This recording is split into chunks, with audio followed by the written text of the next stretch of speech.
গরমে তো অনেকে অনেক কিছু খায়, মানে শরীর ঠান্ডা রাখার জন্য অনেকে খায় ডাবের জল, অনেকে খায় নুন চিনি, আবার একটু বড় লোক হয়ে গেলে ওআরএস বা অনেক অনেক জুস বা অনেক কিছু খেয়ে দেখেন। কিন্তু গরমে এই পান্তা ভাত কিন্তু খুব শরীরের পক্ষে কার্যকরী।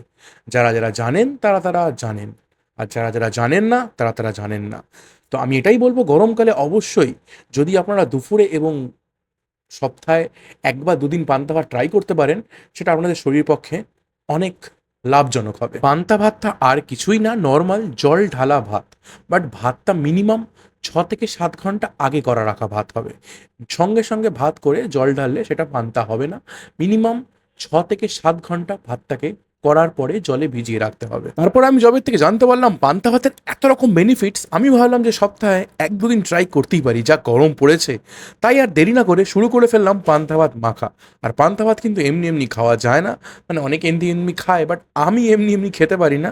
একটু ভাজাভুজি করেছিলাম, তাই জন্য করেছিলাম হচ্ছে ডালের বড়া, আর পোস্ত দিয়ে আলু ভাজা এবং ডিমের অমলেট। আর মেন ইনগ্রিডিয়েন্টস হচ্ছে শুকনো লঙ্কা ভাজা এবং কাঁচা পেঁয়াজ। আর আপনারা নিজের টেস্টের জন্য নিতে পারেন এক টুকরো গন্ধরাজ লেবু।